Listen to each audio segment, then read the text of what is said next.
lidahnya kayak masuk ke dalam gitu. Oh, Kalau iya, ngomong nggak jelas itu. Oke, Iya. sering.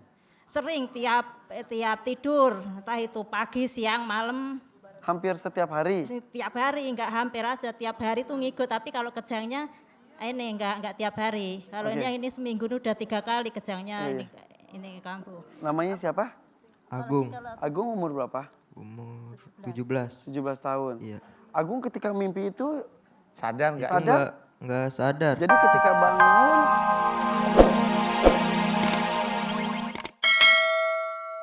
hari ini temanya menarik loh. Sesuatu yang tampak simpel tapi bisa membuat semuanya bagus atau sebaliknya membuat semuanya buruk. Ada segumpal darah di tubuh kita, itu namanya apa? Hati. Tema kita adalah bahaya besar penyakit hati.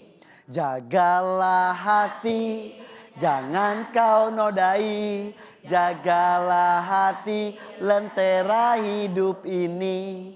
Jagalah hati, jangan kau kotori. Jagalah hati, cahaya ilahi. Jika hati rusak, rusak semuanya. Jika hati bagus, bagus semuanya. Ibu-ibu hatinya bagus insya Allah. Betul Ustadz yang saya sampaikan? Insya Allah, Hati itu benar-benar harus dijaga ya Ustadz ya? Iya, hati itu memang harus dijaga. Hati-hati dengan hati. Hati-hati dengan hati. Jadi memang sebelumnya Assalamualaikum warahmatullahi wabarakatuh. Waalaikumsalam warahmatullahi wabarakatuh. Alhamdulillah. Jadi hati ini memang menjadi tolok ukur.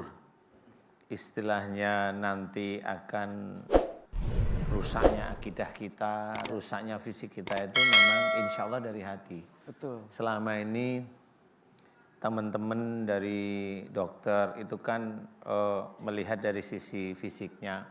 Jadi kalau orang sakit itu biasanya dari bakteri, virus dan sebagainya boleh. Memang sakit itu memang salah satu loh ya. Ya betul. Munculnya dari situ. Benar adanya. Benar adanya. Itu insya Allah saya nggak akan nolak. Tetapi kausa prima munculnya si virus, munculnya bakteri, munculnya kanker. Nah itulah sebenarnya dari hati. Asal muasalnya tuh. Asal muasalnya dari sana. Contoh, ringan aja. Kalau saya tak ngobrol pasti ketawa nih. Contoh, ibu-ibu, orang budak. Nah, Apa Ustadz? budak. Apa? Budak. Ini kan biasanya yang nggak tahu nih budak itu dari mana kan. Budak itu diawali dulunya itu kalau diberi nasihat itu nolak tapi diem. Oh. Jadi orang budak itu biasanya orangnya pendiam tapi kalau diberi nasihat itu menolak. Nah itu lama-lama ngapain ini Allah menciptakan telinga ini harusnya dipergunakan untuk mau mendengarkan nasihat tetapi tidak dipergunakan dengan Akhirnya baik. dihilangkan fungsinya. Akhirnya fungsinya dihilangkan. Oke. Orang yang lidahnya kaku, mamanya seorang laki-laki lidahnya kaku, itu langsung paham saya bahwa laki-laki ini di rumah dia tidak bisa menjadi imam, dia kalah dengan istrinya. Jadi harusnya dia menasihati istrinya, tapi malah diem. Nah, akhirnya lidahnya dikakuin, akhirnya nggak bisa ngomong.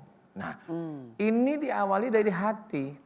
Hati ini tidak paham bahwa dia harus melakukan sesuatu yang sudah dianjurkan oleh Allah Ta'ala. Apapun bentuknya. Nah, seperti iri dengki banyak diceritakan oleh saudara kita atau ustadz-ustadz atau guru-guru kita. Benar iri dengki jangan, kita jangan enggak. Saya langsung ke fokus saja. Iri dengki udah pada tahu semua. Nah saya cerita bahwa penyakit itu insya Allah diawali dari hati kita masing-masing. Betul, betul. Seorang yang gampang emosional, marah meledak-meledak, insya Allah tunggu. Insya Allah pasti jantungnya koroner nantinya. Ya Allah. Kalau dia marahnya dengan orang tua, tunggu kematian itu sudah menghadang. Aduh, beneran harus dijaga hati kita ya. Ya insya Allah harus seperti itu. Supaya tetap ada di garisnya Allah Ta'ala. Lurus insya Allah walaupun susah tapi lurus. Kalau salah mohon ampun. Udah gitu aja. Urusan ria ada di hati. Ada di urusan hati. apapun ya. Iya. Sampai ibadah kita pun jadi sia-sia ketika kita Ria, sombong. Ya. Lagi sholat tahajud. Cie, gue lo tahajud. Bukan begitu. Yuk tahajud yuk. Oh iya. Ada yang lagi gini, guys lagi sujud nih guys. Itu Nah, lebih parah lagi. begitu. Jadi kita sebenarnya maksud dia apa dengan memberikan begitu? Ayo tahajud, maksudnya apa? Dia mengingatkan betul tahajud atau dia cerita bahwa Ya. saya ini sudah tahajud? Yang tahu cuma hati Yang sendiri tahu dia masing-masing. sendiri dengan Allah Ta'ala. Kalau sudah begitu, hilang nanti amal soleh dari sholatnya. Tapi pemirsa jangan hilang dari hadapan kita ya. Karena kita istirahat sejenak saja. Kita kembali sesaat lagi. Jangan kemana-mana, tetap di Siraman Kolbu. Sejukkan hati. Tujuan acara ini memang menyejukkan hati. Jangan sampai panas, gundah gulana, akhirnya menimbulkan penyakit-penyakit yang lainnya. Yeah. Makanya tema kita hari ini adalah bahaya besar penyakit hati. Yeah. Bahayanya bisa jadi besar ya, walaupun Besar. ditimbulkan oleh hati itu. Iya besar. Dan kita orang muslim itu kadang nggak tahu, nggak sadar. Karena selama ini biasanya kita itu dikasih tahu bahwa kita pasti masuk surga. Nah itu yang tidak dijelaskan. Bagaimana caranya masuk surga? Coba jelasin salah satu ayat aja ringan. Fawailul lil mushallin alladzina hum an sholatihim syahun alladzina hum yuraun. Ayat ini aja dulu. Bahwa sholat itu bisa menjadi celakalah sholat. Ya. Ya, jika orang tersebut lalai itu bisa meninggalkan, bisa asal-asalan. Yang termasuk adalah yang mencelakakan sholat kita adalah jika dia riya. Ya, yang tadi kita bahas juga. Kita bahas riya itu paling rendah daripada sombong. Riya itu banyak sekali. Ya, kita pamer ini, pamer itu, tahu kita itu bacaan bagus. Nah, niatnya sebenarnya sudah bukan bacaan kita yang bagus, kita mau pamer biar kelihatan orang denger itu muji kita. Dan itu tuh susah banget, kadang-kadang ada yang bisikin kan. Maksudnya kita udah khusyuk tapi Iya, memang seperti itu. Nah, itulah sebenarnya setan itu yang ngipas-ngipasin dan kita itu tidak nyumbang sadar. masjid, widih Ya. gitu. Nah, itulah riya dan itu merusak semuanya, merusak. Nah, intinya adalah nanti ada menjadi sesuatu yang besar menjadi celaka bagi kita itu apa nanti di akhirat.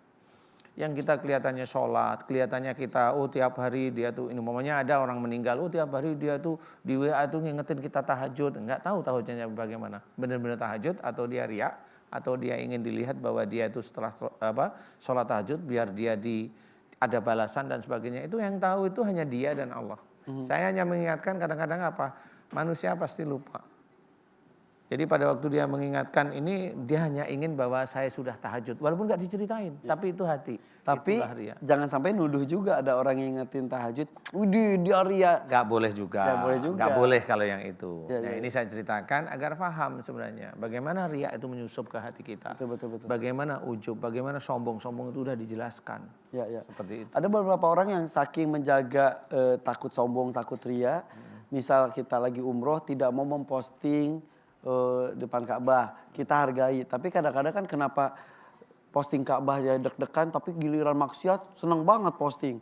Mendingan diniatkannya aja untuk ibadah, untuk dakwah juga ya. Boleh, kalau memang itu untuk dakwah ya. Forum dakwah. Kembali ke niat semua. Kembali ke niat, karena memang maunya apa, kan kita yang tahu. Saya posting biar kelihatan ini umroh dan sebagainya, biar dipuji, minta doa dan sebagainya. Itu kan sebenarnya keinginan kita aja. Padahal kalau doa itu kita benar-benar kalau amal soleh kita cukup dan sebagainya, yakin aja sama Allah. Mohon maaf nih, Allah itu kan pelindung kita. Allah itu kan penyelamat kita. Makanya kalau saya ngajari bahwa coba kalau baca Quran niatnya karena Allah. Coba kalau sholat niatnya karena Allah lagi. Coba kalau kamu nikah niatnya betul-betul Allah. Nikah karena Allah itu karena apa? Kalau ada persoalan selesaikan dengan baik, jangan emosi. Kenapa? Karena Allah. Suatu ketika kalau kita perjalanan cukup, ya Allah lindungi aku dalam perjalanan, dalam safarku. Ya, itu cukup dan Allah sudah tahu. Bukan umpamanya lindungi minta sesuatu dengan bacaan sesuatu. Emang dengan begitu apa bisa? Belum tentu. Tapi yang jelas yang saya amati dari situ kita bisa nanti di akhirat jawabannya. Salah satu tandanya segala sesuatu yang mulai bismillah, akhirnya dengan hamdalah. Kalau umpamanya dalam perjalanan itu sebelumnya kita basmalah, berdoa, kemudian selesai itu hamdalah, kita dilindungi, itu sudah merupakan suatu ibadah. Tidak usah pakai embel-embel. Enggak usah pakai embel-embel apa, karena yang melindungi Allah. Siap. Ya. Karena orang yang dia itu tabrakan itu pasti atas izin Allah. Bukan karena hebatnya bacaan kita. Bukan. Orang yang dia sudah baca tabrakan ya ada. Ya, Nah, itu bukan karena Allah melindungi, ya memang sudah waktunya dia harus kena musibah. Minimal tabrakan dalam kondisi kita juga menyerahkan diri kepada Allah. Nah, Iya. seperti itu. Oke, sekarang kita mau buka pertanyaan boleh Ustaz ya? Boleh. Sudah tahu semuanya, nomor teleponnya 0215948854 atau lewat WhatsApp juga bisa 081617453977. Tapi kali ini kita akan mulai pertanyaan dari Instagram melalui @officialmnctv. Ini dia pertanyaan lewat Instagram. Banyak sekali tapi kami memilih beberapa saja, salah satunya yang ini ya. Banyak yang lewat Instagram saya juga. Ini dari Susanti 6749. Assalamualaikum Pak Ustadz. Waalaikumsalam warahmatullahi. Saya mau tanya, ibu saya sudah meninggal baru mau 1 tahun. Tapi sampai sekarang saya masih berasa bersalah dan menyesal untuk meninggalnya ibu. Karena sejak beliau sakit saya terlalu sibuk bekerja karena tuntutan ekonomi yang mengharuskan saya bekerja tanpa libur. Bagaimana caranya supaya saya bisa menebus rasa bersalah dan dosa saya ke almarhumah ibu saya Pak Ustadz. Terima kasih, mohon solusinya. Iya, Ibu Susanti ya. Ibu Susanti, memang yang namanya amal soleh itu dikerjakan pada waktu kita masih hidup. Ya. Dan semua dosa itu kita kerjakan tuh ya pada waktu hidup.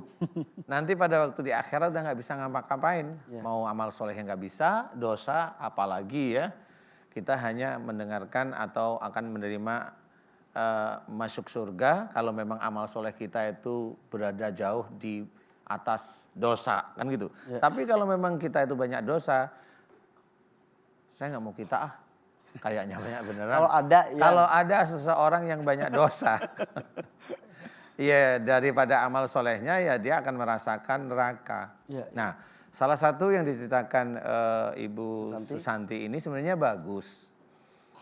Tapi yang harus dikerjakan adalah bagaimana setelah ibu saya meninggal saya merasa bersalah. Menyesal karena tidak mendampingi pada waktu. Ya saya tidak bisa cerita kesibukan bekerja itu seperti itu. Tapi paling tidak pada waktu ibu, nggak usah nunggu sakit. Pada waktu ibu itu sebelum sakit itu kita harus hormat, harus ngeladenin dan sebagainya. Itu sudah jawaban bahwa kita itu melakukan tugas kita sebagai seorang anak di hadapan orang tua dan di hadapan Allah. Niat kita jangan sampai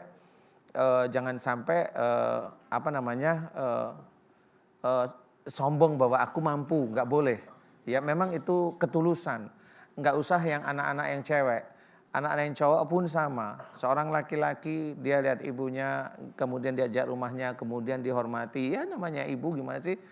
Itu betul-betul akan menjadikan amal soleh bagi seseorang. Tetapi kalau ibunya sudah meninggal dan Ibu Susanti ini kan tidak mampu waktu itu mendampingi dengan maksimum. Sebenarnya dengan sadarnya ini alhamdulillah ini hidayah dari Allah Ta'ala. Tetapi kalau bagaimana cara saya membalas, nggak ada bisa dibalas. Kalau sudah meninggal nggak ada balasan. Maksudnya dari anaknya ke orang tuanya udah nggak bisa. Jadi dari anak solehah aja ya? Jadi anak yang solehah salah satunya adalah begini. Kalau mau membalas nggak bisa dibalas. Tetapi paling tidak doakan beliau. Ya. Doa itu sebenarnya gampang kok. Doa itu apa sih wujudnya? Doa itu kan sebenarnya umpamanya seorang ibu, ini ibunya Ibu Susanti nih ya. Ibu ini kan manusia biasa. Orang tua kita ini manusia biasa. Seperti kita ini manusia biasa. Hidup itu hanya melakukan 2 hal. Yang pertama itu kita mencoba melakukan amal soleh. Ya. Yang kedua dosa itu udah pasti. Di luar itu kayaknya enggak.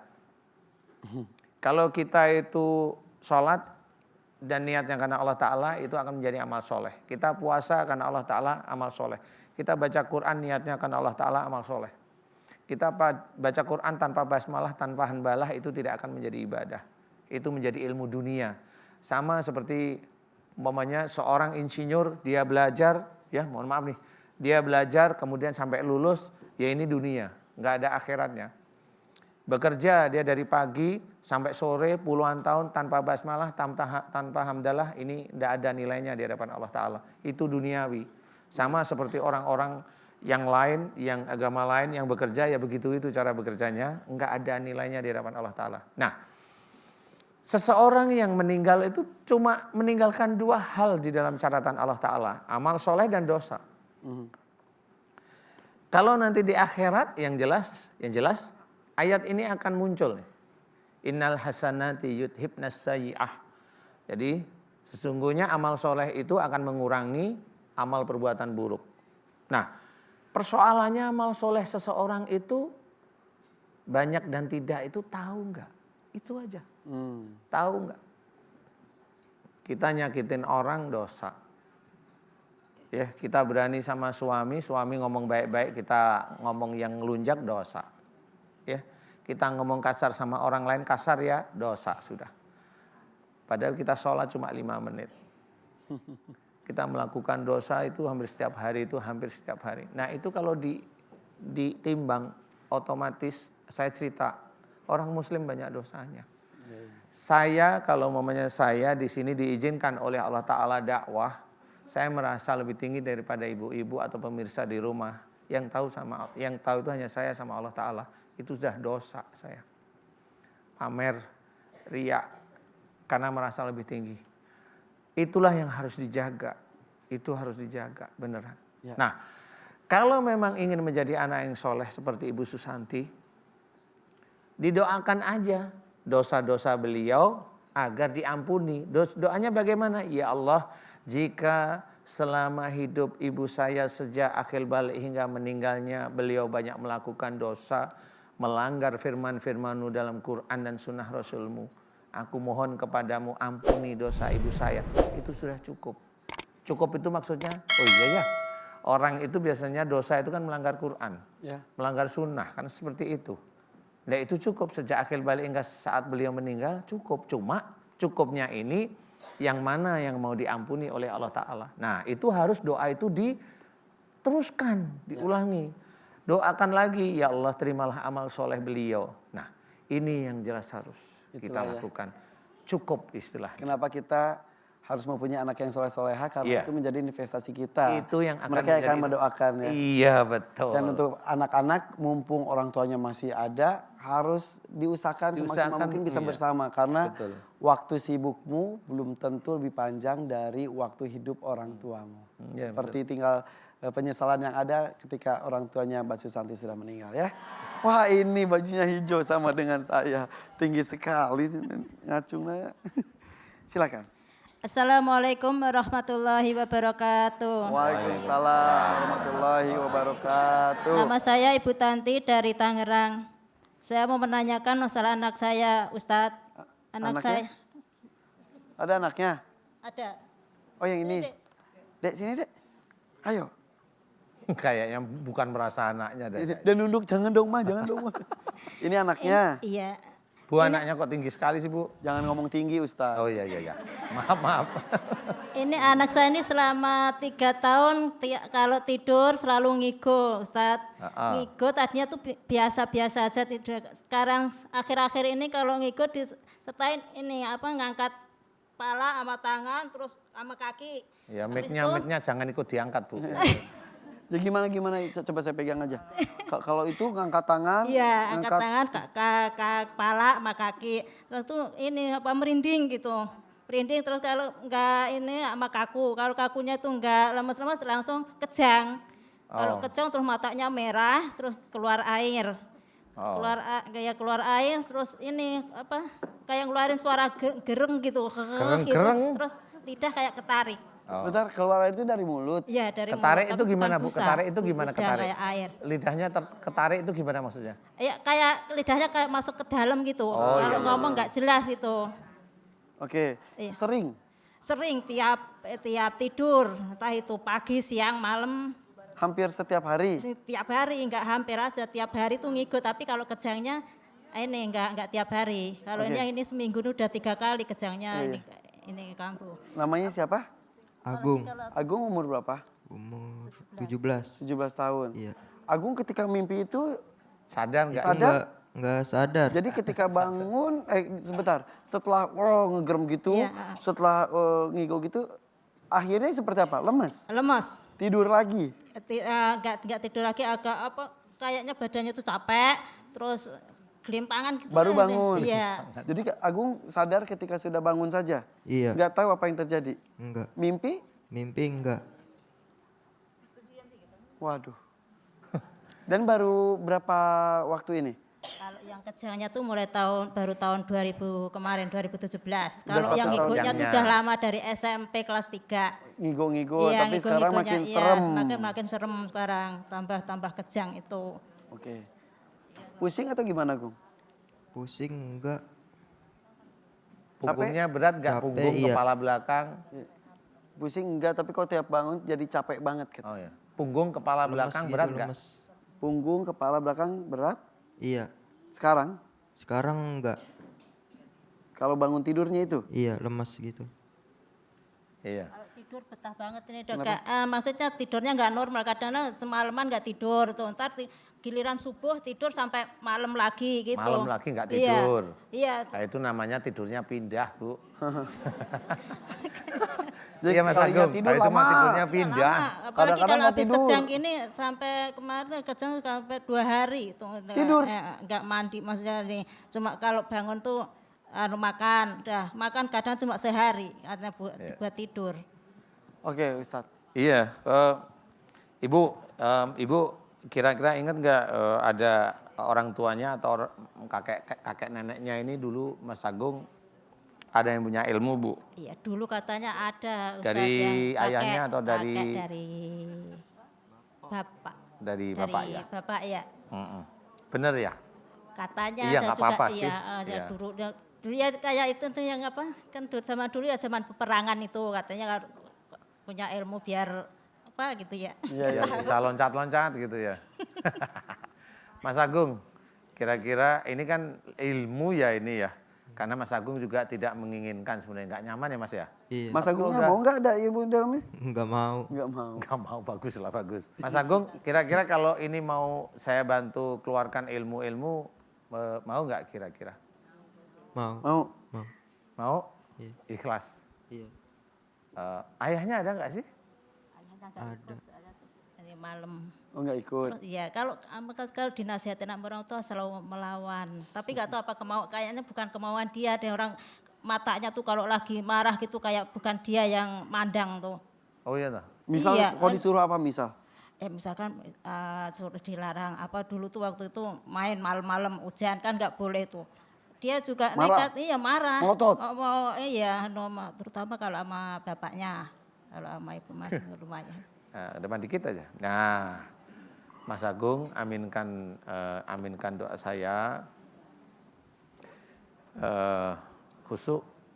Mudah-mudahan Allah mengijabah doa kita ya. Iya. Mau ya? Amin. Iya. Serius niat. Mulai hari ini kalau dinasehatin orang tua harus mau ikut. Lillahi ta'ala. Belajar. Nanti kalau nggak cocok jangan marah. Istighfar malah. Mas Agung harus belajar istighfar. Ya, jangan marah. Mau insya Allah? Iya. Lillahi ta'ala? Iya. Amin. Aminin doa saya Mas Agung ya. Iya. A'udzu billahi minasyaitonir rajim. Bismillahirrahmanirrahim. Alhamdulillahirabbil alamin. Allahumma shalli ala Muhammad wa ala ali Muhammad kama shallaita ala Ibrahim wa ala ali Ibrahim fil alamin innaka Hamidum Majid. Asyhadu an la ilaha illallah wa asyhadu anna Muhammadar Rasulullah. Ya Allah, aku mohon kepadamu untuk saudaraku yang bernama Mas Agung yang ada di hadapanku ini ya Allah. Mas Agung tiap malam mengigo dan bergerak-gerak terus badannya ya Allah. Dan jika di dalam tubuhnya Mas Agung banyak sekali ilmu-ilmu dari orang tua sebelum Mas Agung terdahulu ya Allah.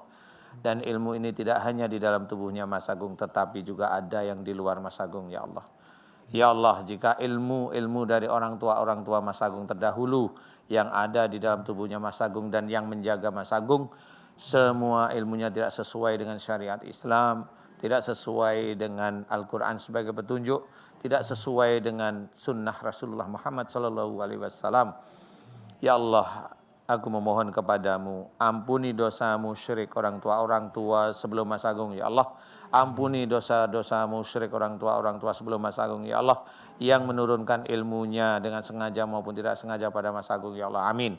Ya Allah, aku memohon kepadamu ya Allah, seluruh ilmu-ilmu musyrik yang ada di dalam tubuh Mas Agung, yang ada di jantung Mas Agung, yang ada di hatinya Mas Agung, yang ada di motorik otaknya Mas Agung, dan juga yang ada di luar Mas Agung yang sering memasuki Mas Agung. Aku mohon agar Engkau lepaskan dari tubuh Mas Agung ya Allah. Aku mohon agar Engkau lepaskan dari tubuh Mas Agung ya Allah. Aku mohon agar Engkau lepaskan semuanya dari tubuh Mas Agung ya Allah. Amin amin ya rabbal alamin. Subhanallah walhamdulillah wala ilaha illallah wallahu akbar wala haula wala quwata illa billahil aliyil azim. Ya Allah, lepaskanlah seluruh ilmu musik yang dalam tubuh Mas Agung dan juga yang ada di luar tubuh Mas Agung ya Allah. Amin amin amin ya rabbal alamin. Kun fayakun. Alhamdulillahirabbil alamin. La haula. Ya alhamdulillah Mas Agung gemeteran tadi? Iya. Iya, deg-degan enggak? Deg-degan enggak. Enggak terlalu? Iya. Itu Gemeteran gemeteran jelas? gak bisa dikontrol. Iya. Kemudian yang biasanya punggung itu kan pegel aja ya. Sekarang gimana habis doa? Coba digerakin. Gimana sekarang? Udah entengan. Entengan Iya. yang biasanya di sini juga Iya di nggak sini. enak, nggak nyaman. Sekarang gimana? Udah enak. Enteng ya? Bilang apa sama Allah? Alhamdulillah. Alhamdulillahirabbil alamin. Ibu sudah cukup lega. Iya. Sayang banget sama Agungnya ya. Iya, Mau sampein apa ke jadi Agung? anak Coba. yang soleh, rajin Minta maaf sama sholat, orang tua dulu ini, deh. Banyak pasangan Ya, sama ini orang lagi tua. mau sampein dulu Ustaz. Bentar. Gimana Bu? Ya, ya harapannya yaitu jadi anak yang soleh, Amin. patuh sama orang tua, Amin. rajin sholatnya, rajin ke Amin. masjid, Amin. Jumatan, Kok banyak juga banget itu jarang. salahnya? ya. Ini kan udah dibantu sama Ustadz Danu, mudah-mudahan bisa sembuh dan bisa rajin jadi anak yang soleh. Amin. Amin, ya Oh, Rabbal orang alamin. tuanya sayang banget sama Agung. Tambahan sampai lagi dong, ditenteng Bu. sini ya. Tambahan lagi, dapat istri soleha. Amin, masih jauh Ustadz. Amin. Udah, makasih ya Ibu ya. Lebih lega sekarang? Udah, alhamdulillah, udah lega, mudah-mudahan ini. Terima kasih Ustadz. Sama-sama, Ibu. Assalamualaikum warahmatullahi wabarakatuh. Waalaikumsalam warahmatullahi wabarakatuh. Aduh, tantangan ya. Kita lanjutkan Ustadz ya. Boleh ya. Assalamualaikum. Dari tadi gelisah sekali. Boleh berdiri. Iya, silakan. Assalamualaikum warahmatullahi wabarakatuh. Waalaikumsalam warahmatullahi Saya wabarakatuh. Dwi dari Jakarta Timur. Siapa namanya? Saya Dwi. Siapa? Dwi. Dwi. Oh Dwi, ya. Kenapa Mbak Dwi? Mohon solusinya Ustadz. Saya sudah 3 kali muntah darah. Tapi darah itu bukan darah segar. Darahnya itu darah gumpalan. Dan itu baunya busuk. Dan mulai lebaran haji kemarin, saya jadi ngelihat hal-hal yang sebelumnya tidak pernah saya lihat. Melihat makhluk Iya. Makhluk, maksudnya ya, tidak yang tampak nggak- mata biasanya gitu. nggak pernah terlihat, sekarang jadi terlihat. Kayak apa? Seperti apa aja? Seperti ya kayak pocong, terus kayak kuntilanak kayak gitu. Saya bisa bilang, saya bisa ngelihat, tapi saya manggil orang tua saya, saudara saya, mereka tidak bisa melihat. Oh gitu. Iya. Oke. Saya sudah coba berobat ke dokter, tidak ada masalah apapun. Dengan muntah darahnya itu. Iya. Coba konsultasi ke Ruqyah, ke beberapa ustadz, disampaikan bahwa itu ada kiriman.